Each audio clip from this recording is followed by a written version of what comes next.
आप सबों को फिर से एक बार नमस्कार, जय मसीह की।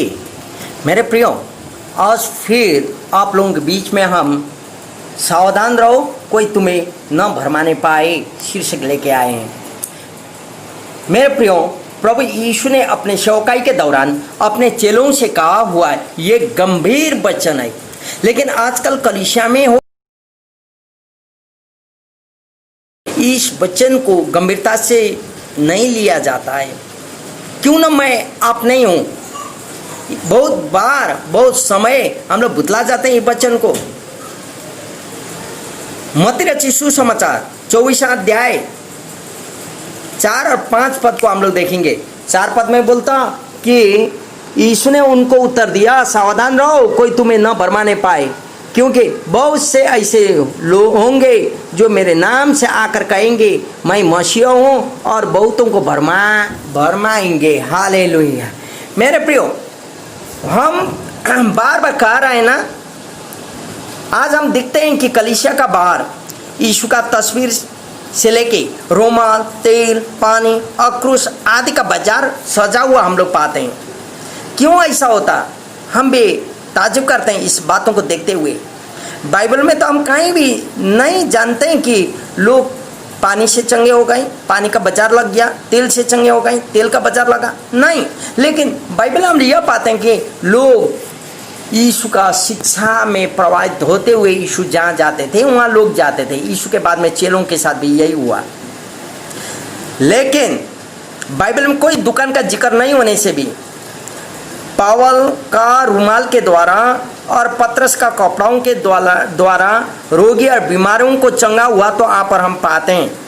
लेकिन पावल ने हो या पत्रस ने हो, रुमाल का या कपड़ा का कोई भी दुकान खुला हुआ हम लोग बाइबल में नहीं पाते हैं। लेकिन मेरे प्रियो, आज क्यों ऐसा होता? पावल कहता है मैं टेंट बनाते हुए सेवकाई करता हूँ, लेकिन वो रुमाल का दुकान नहीं खुल रहा है।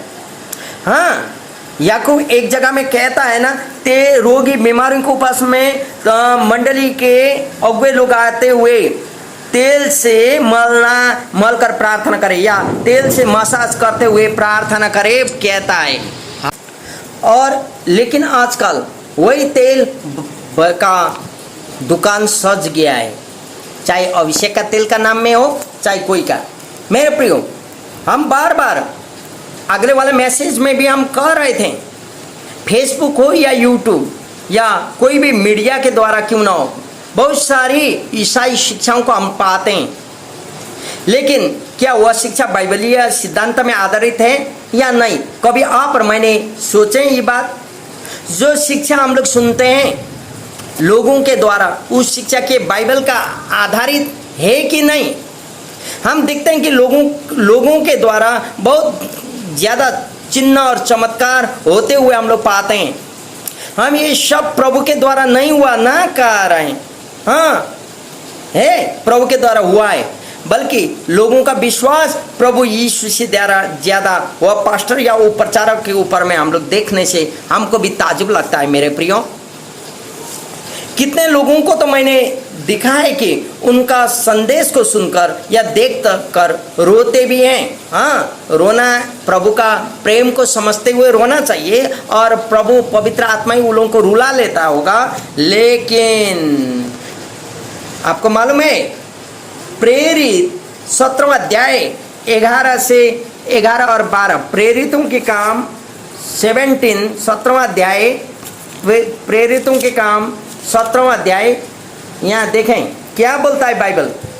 ऐसा अवस्था में उन लोग ने जब वचन को सुने लोगों से, और यहाँ 11 और 12 पद में हम पढ़ रहे हैं, ये लोग तो बिरिया की नगर का कलीसिया है, ये लोग तो थिस्सलुनियों के यहूदियों से भले थे और उन्होंने बड़ी लालसा से वचन ग्रहण किया और प्रतिदिन पवित्र शास्त्रों में ढूंढते रहे कि वे बातें यूं ही है कि नहीं। इसलिए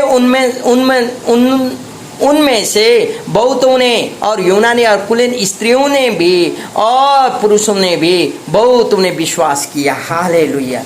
मेरे प्रियो, सच जो प्रीचिंग पास्टर या प्रचारक करते हैं उसको नहीं सुनना है, ग्रहण भी करना है, लेकिन उसके बाद ये बिरिया का कलीसिया के लोग जैसा हम लोग को उस शिक्षा बाइबलीय है कि नहीं उसको देखना होगा मेरे प्रियो।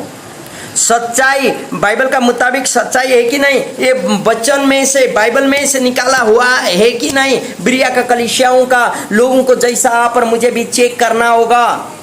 लेकिन हम देखते हैं कि लोग शिक्षा से ज्यादा शिक्षा देने वाला प्रचारक या पास्टर को एक गुरु या भगवान के रूप में मान लेते हैं। क्या यह सही है? पहला के एक मैसेज में हम बोल चुके थे, यीशु के नाम में बहुत सारी लोग, बहुत सारी बाबाओं का बारे में हम जान रहे थे, बोल के हम बता रहे थे। हाँ, ऐसा ही तेल बाबा हो, पानी बाबा हो, माता परमेश्वरी हो, पिता परमेश्वरी हो, बहुत सारे बाबा और बहुत सारे स्वारी लोगों का बारे में हम जान चुके हैं। लेकिन लोग यीशु प्रभु से ज्यादा वही स्वरी और वही माताएं और वही बाबाओं के ऊपर में बिलीव कर लेते हैं जो यीशु के नाम में आए हुए लोग हैं। प्रभु यीशु से ज्यादा उनके ऊपर में लोग विश्वास कर लेते हैं। ये शिक्षा सही है या गलत, बाइबल के मुताबिक है कि नहीं, हम लोग ढूंढने नहीं चाहते हैं और लोग ढूंढते भी नहीं। लेकिन आज मैं आपके बीच में यह सच्चाई को हम रख रहे हैं। हमें अभी बिरिया के विश्वासियों के सम्मान होने की जरूरत है मेरे प्रियो। बिरिया का विश्वासी बहुत वचन को ग्रहण करते थे, सुनते थे और उसके मुताबिक सच्चाई है कि नहीं बोल के खोजते थे। नाउअडेज आजकल हम लोगों का जीवन परिवर्तन है या नहीं वह हम लोग नहीं जानते हैं, लेकिन उसका आवाज, उसका वोकल, उसका वॉइस और उसका रूप और रंग में हम लोग प्रभु से ज्यादा विश्वास कर लेते हैं, जिसके कारण बहुत सारे विश्वासी लोग धोखा बन गए। बहुत सारे लोग ऐसे बाबा जैसा लोगों के पीछे होने के कारण, धोखा के कारण भी बने। कलीसिया में सच्चाई का शिक्षा हट चुका है मेरे प्रियो।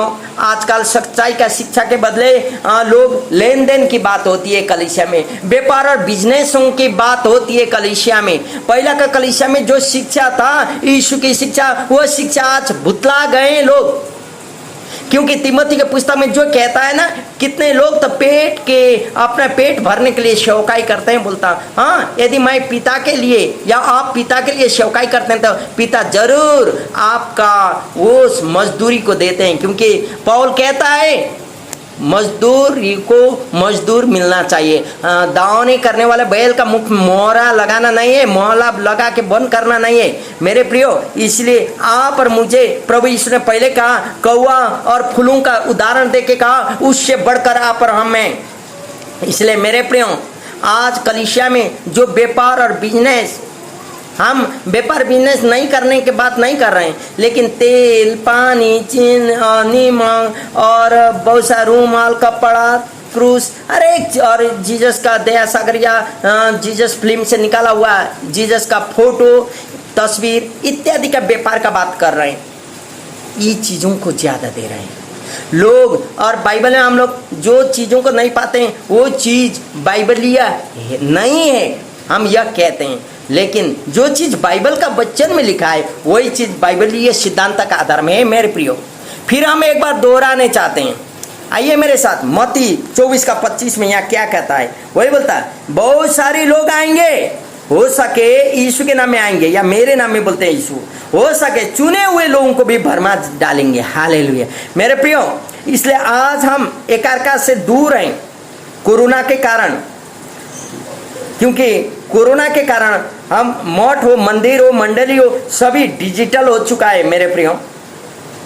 हमें ध्यान देना होगा कि यह शिक्षा बाइबलीय है कि नहीं। यदि बाइबलीय है हमें ग्रहण करना होगा, नहीं है तो हम लोग को छोड़ देना होगा। फिर हम आपको, यदि आप सुसमाचार मत्तियों की पुस्तक 24 अध्याय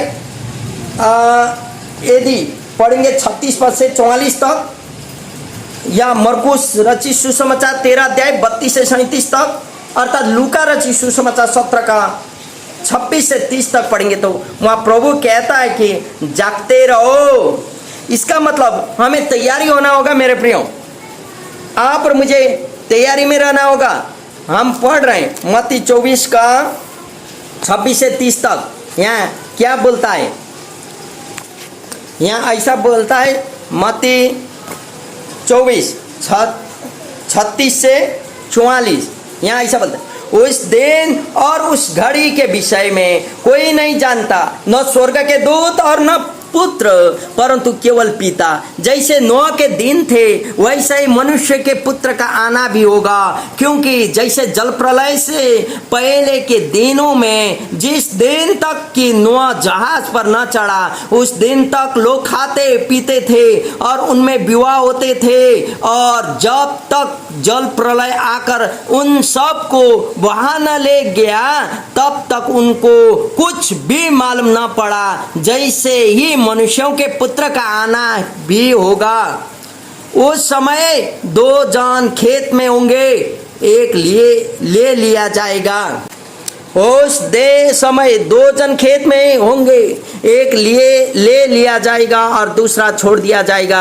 2 स्त्रियां चक्की पीसती रहेगी, एक ले ली जाएगी और दूसरी छोड़ दी जाएगी। इसलिए जागते रहो, क्योंकि तुम नहीं जानते कि तुम्हारा प्रभु किस दिन आएगा। परंतु यह जान लो कि यदि घर का स्वामी जानता होता कि चोर किस प्रहर आएगा तो जागता रहता और अपने घर में सेंध लगाते न देता। इसलिए तुम भी तैयार रहो, क्योंकि जिस घड़ी के विषय में तुम सोचते भी नहीं हो उसी घड़ी मनुष्य का पुत्र आएगा। हालेलुया। मेरे प्रियो, प्रभु यीशु यहाँ कहते हैं जागते रहो। लोग या यीशु का नाम में आए हुए बाबा लोग या स्वरी लोग, परमेश्वरी हो या कोई स्वरी हो, चाहे आप और मुझे क्यों ना कहे कि अंत्य का समय है, ये ऐसा है वो ऐसा है। मेरे प्रियो, प्रभु क्या कहता है पहला प्रभु को पूछिए। प्रभु का वचन क्या कहता है, प्रभु का वचन को पढ़ें, तब आप निर्णय लें। क्योंकि ऐसा करेंगे तब तो आप और मेरा जीवन बच जाएगा, आप और मेरे जीवन में फलिफाप होगी। नहीं तो यहाँ बोलता प्रभु का आगमन के बारे में इवन यीशु को भी मालूम नहीं, पिता का अलावा किसी को मालूम नहीं। तो लोग कहेंगे इस दिन और उस दिन हमें क्या करना है, आप और मुझे जानना होगा। हमें वचन से देखना होगा, परमेश्वर के ऊपर विश्वास करना होगा, और वचन उन लोगों का शिक्षा का मुताबिक, वचन का मुताबिक उन लोगों की शिक्षा है कि नहीं, वही देखना होगा। इसलिए फिर से एक बार मैं कहता हूँ कि सावधान रहो, कोई तुम्हें न भरमा पाए। यह सही है, आज आप और मुझे भरमाने न पाए कोई भी। आइए हम लोग धन्यवाद दें प्रभु को, और हर एक बात में वही आप और मुझे सुरक्षित रखे और हर एक बात में अगुवाई करे। आप सबों को जय मसीह।